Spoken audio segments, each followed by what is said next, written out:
What is up, everybody? It's BMC coming at you with another video. This one's gonna be 5 hacks that help you improve your game in Fruity Loops. Also, make sure you watch the video all the way through because I'm gonna be giving away something for free. Like, share, comment, subscribe. You guys know the drill. If you ain't part of the fam already, what are you doing? Also, comment down below if you want to see me do any tutorials on anything else. I hope you guys learned something from this video, and let's just get right into it. So I'm gonna go right ahead and show you guys a project that I was working on earlier, and we're gonna use it to demonstrate the tips and tricks that I want to show you guys. So let's get right into it. I'll show you guys a preview of the beat, and then we'll dive right into the 5 hacks that we can use just to improve this beat.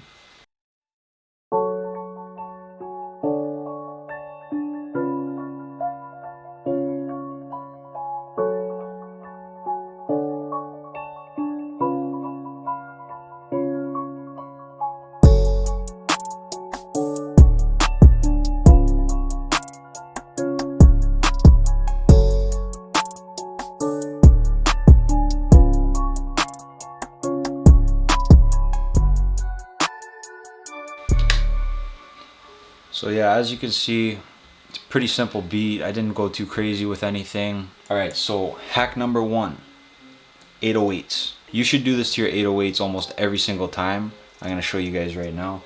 What you got to do is go to your 808, which is this one. And you're going to go into these parameters here. And here you can adjust the delay, the attack, the hold, the decay, the sustain, the release, which can alter the 808 to make it sound however you want. What I'm gonna do is turn up the hold parameter and then turn everything else down. That way, when you hit the 808 on your keyboard, or when you play it on a MIDI, as soon as that MIDI ends, the 808 won't leak. A lot of people ask me like, oh, my 808s are stacking on top of each other, or they leak onto the next bar of the track and they want them to cut right on the bar. This is how you do it. You want to adjust these parameters, this envelope here, so that everything is down except for the hold parameter. And what that does is, let me play the 808. So my 808 will only play up until here. Let me just solo the 808s. So as you can see, it cuts off right here. Nothing else will play past that part. But if I extend everything,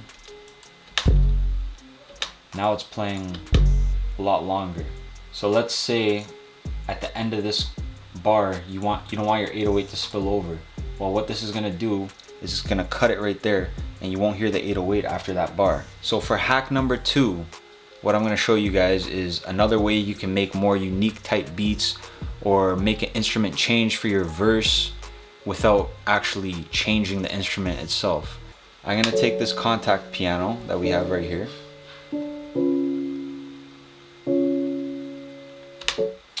I'm gonna duplicate it, and then I'm gonna click this little piano here, and I'm gonna make it unique. Whatever I do to this pattern will not affect the pattern, the other pattern. So I can put it wherever I want in my song, whatever. So what I'm gonna do now is Control A and then Control up to bring everything up an octave. And now I'm gonna put gross beat on it. I'm gonna half time it and put gross beat on it. So I'll show you guys what that sounds like.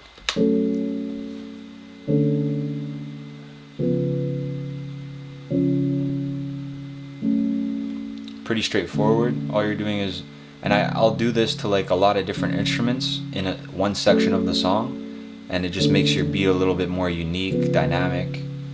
So I'll put that in this beat and I'll show you guys how it sounds.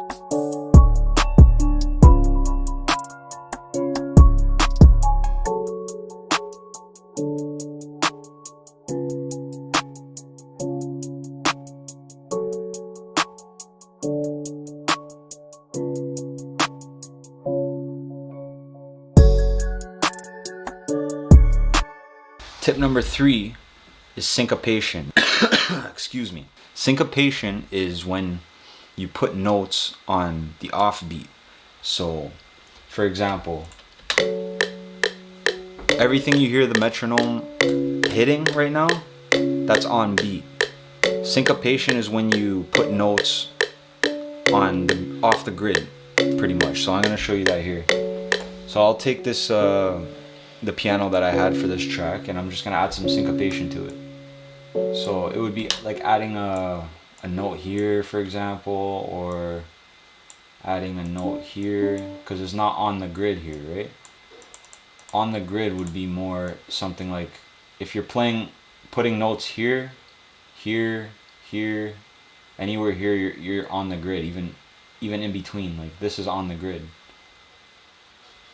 But that's how you get syncopation. So for example, we'll do something like this just to show you guys.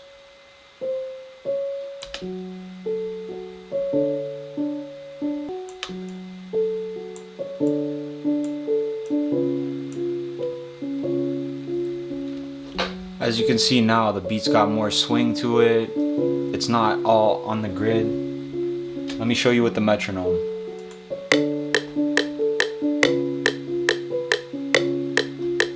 Let's hear how that sounds with the beat.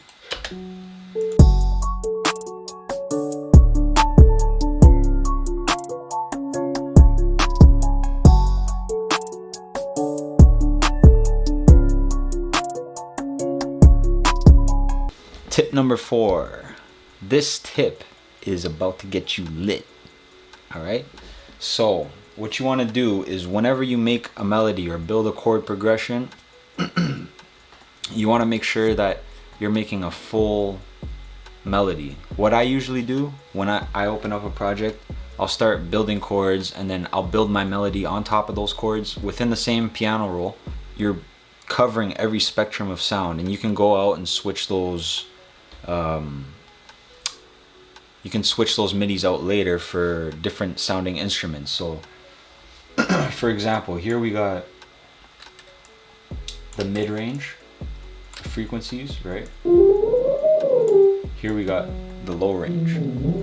You want to make sure that when you're building a song, you want the high range, you want a mid-range, and you want a low range. And I usually create that all within one piano roll, and then I'll take, let's say, the high range, and I'll copy it and put it in a different piano roll, change the instrument, put a flute or some bells or whatever. But usually what I'll do when I start making a beat is I'll make the full entire melody within one piano roll. So I'll just show you what that looks like here. So we got the mid section, and then we got the bass notes. Right? You can even, if you really wanted to, you can bring this down another octave. Oh, sorry.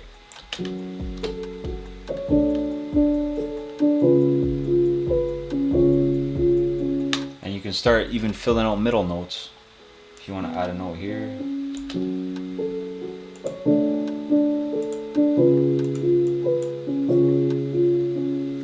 It's making the sound a lot bigger.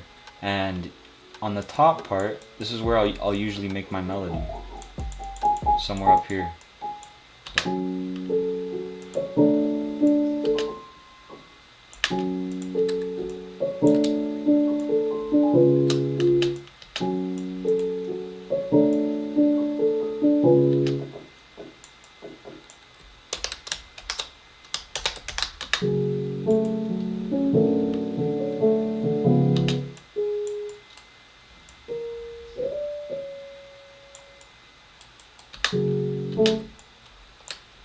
I'm gonna make these a little bit louder.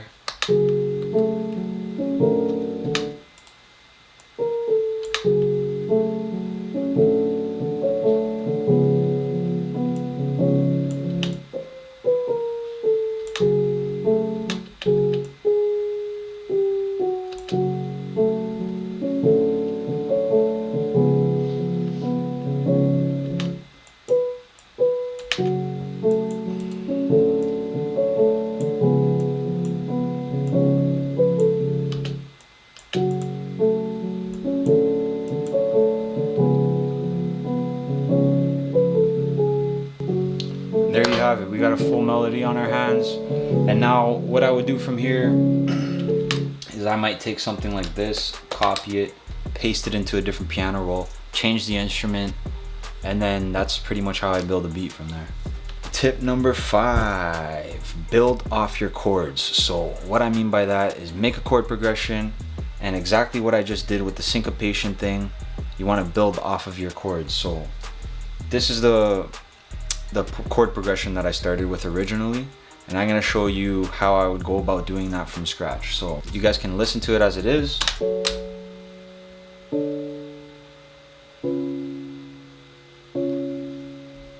Nice, but it's very plain. So what I like to do is I'll start moving around some of these notes, some of these middle notes, and start trying to get a rhythm. Same thing with the syncopation. You got to keep that in mind when you do this. So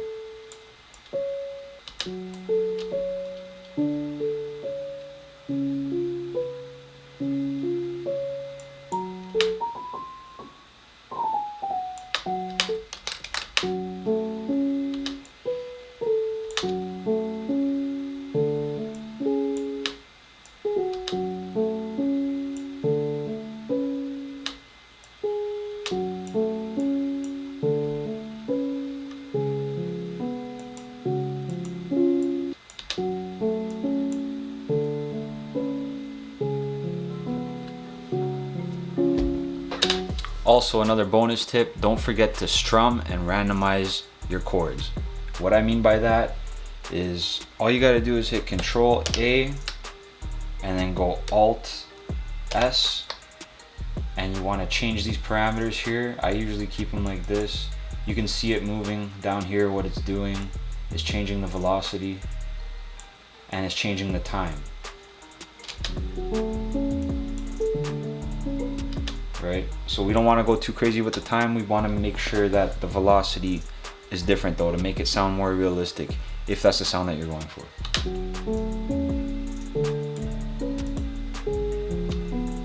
And also, after you strum them, what I usually do is I'll hit Alt R. Not what I usually do, what I always do to almost every single one of my melodies is I'll hit Alt R. I will change this knob here, the velocity knob, to play with the velocity, see what sounds good, what doesn't. You can also play with the panning. I like to play with the panning a little bit. Velocity.